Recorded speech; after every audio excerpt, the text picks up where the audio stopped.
latest episode of Ragan Fox Talks. Should I just call it Ragan Talks? That's shorter. It's a pun. It's clever. I don't know. What do you think? Comment and let me know your opinion. Today, I'm going to tell you about my experience using the weight loss app Noom. But before I do that, if you haven't done so already, make sure you subscribe to my channel. If you like the content, make sure you hit the like button wherever it is. And if you really like it, then share it with your friends like it's herpes. Here's the basic structure of today's video. First, I'm going to tell you a little bit about my history, my weight history. Is that a thing? My body history, the topography of my body. I'm going to tell you about my body. Like my body? And then I am going to tell you about Noom, and specifically some of the things about Noom that I enjoy, and then some of the things that I don't like that much. So let's get started. First, I want to tell you that I'm not somebody who's had to historically struggle with my weight. I am born, I guess, small-boned. I'm a little boy. I'm a little girl. Seriously, I got results back from 23andMe, and based on my genetic material, they told me that I am genetically predisposed to just be a little bit frail. I weighed 115 pounds until I was 30 years old. Some of this had to do with the fact that I started smoking when I was 11 years old, and smoking functions as an appetite suppressant. But in 2006, when I turned 30, I moved to Los Angeles and saw all of these beautiful, muscular guys in West Hollywood and said, okay, I need to do something about my body now. So I quit smoking, I started working out, and I gained 15 pounds of muscle. And I had a bangin' bottom body, okay? I had little pectoral muscles and a six-pack, and I looked hot then. But the thing is that you don't get to be 30 years old forever. As I started taking antidepressants, I also started packing on a lot of weight. Weight was stalking me. I felt like I was Whitney Houston in The Bodyguard, and fat was my sister trying to kill me. At the start of summer 2020, I weighed in at 175 pounds. Technically overweight for somebody my age and my height. I could see the weight in my face. I could see it in my body. I developed a gut. I just decided during lockdown, I'm going to do something about this. I'm going to stop my sister. I'm going to get that Academy Award for my role in Queen of the Night, and I'm gonna live through it, world! So how did I do it? I joined a weight loss app called Noom, which my friend Debbie believes is a cult, a Noom cult. And there are a lot of similarities between Noom and the Nexium cult. Much like somebody in the Nexium cult, in DOS, you have to count your calories and you have to send it to your master. On the plus side, I never had to have sex with Keith Raniere, and nobody branded my pussy. So I'm good with Noom. I'm good with Noom. Let me tell you about some of the things I like about Noom and other things that I think really need to be improved upon. So first, let's start with the good stuff. I really like Noom's food tracking functionality. They split foods that you eat into 3 colors: red, yellow, and green. And those colors are determined by a food item's caloric density. Caloric density is just a fancy schmancy term that characterizes how many calories a food item packs in relation to its volume or its weight.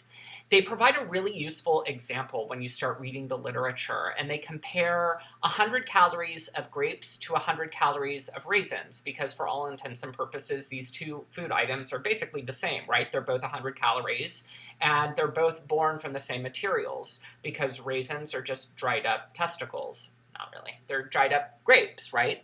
A low caloric density food like grapes, because it has a higher water content, will fill you up faster and keep you full for longer periods of time. Alternately, high caloric density food doesn't fill you up as fast, and it doesn't keep you full for very long. That's why there's always room for Jell-O.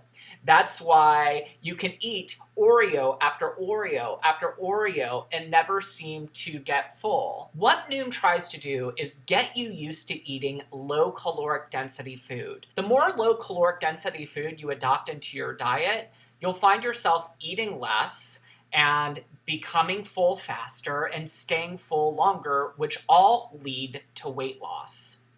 You can eat pebbles, you can eat rocks, you can eat sand, you can eat roly-polies, and a bunch of other really delicious items. What I have found is over a period of 3 months of Nooming, I've begun to alter my eating rituals, and it's not like this complete overhaul or revolution. It's not like I only eat vegetables or else I explode, or I'm a vegan or a vegetarian. No, I fucking love meat.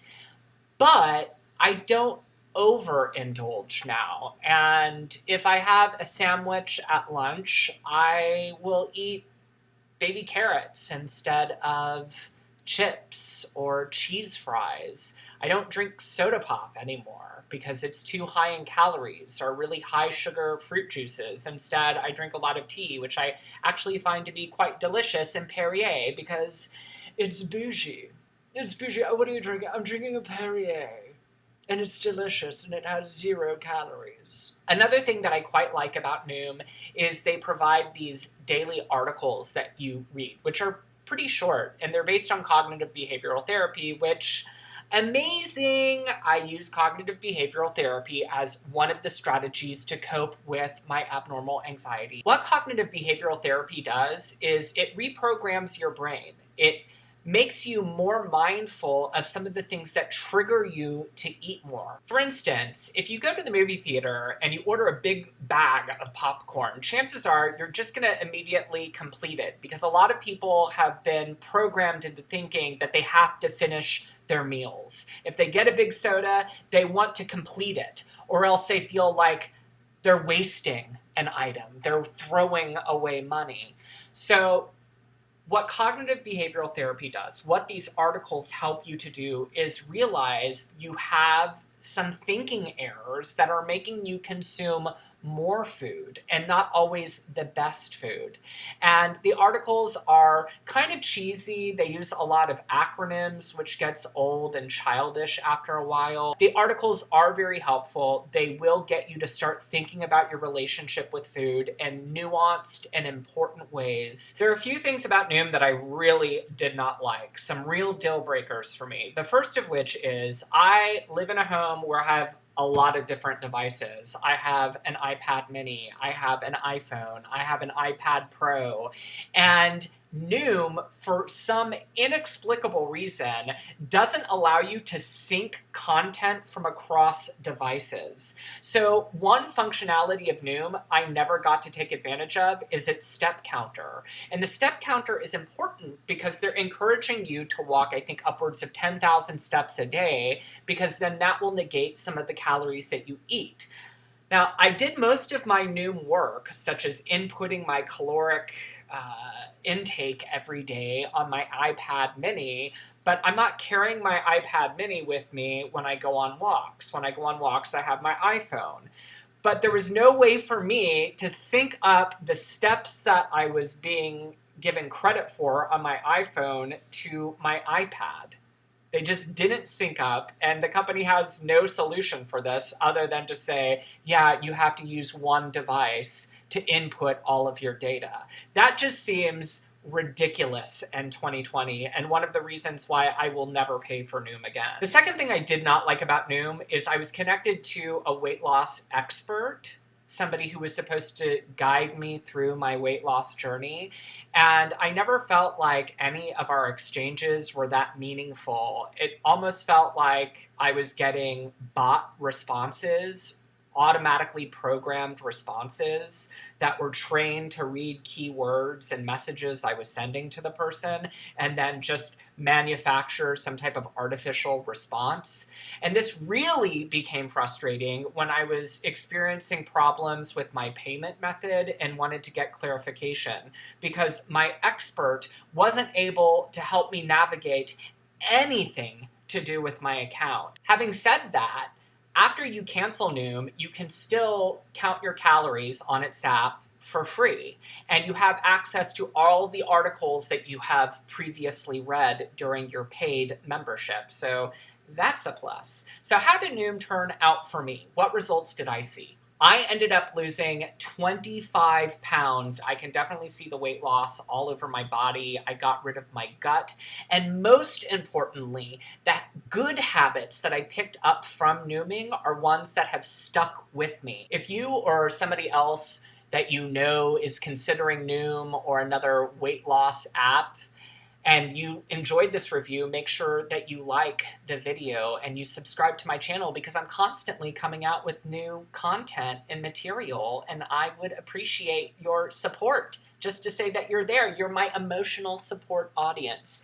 And more importantly, if you have questions about the Noom system, go into the comments. Ask me. Let's have a dialogue. Let's talk.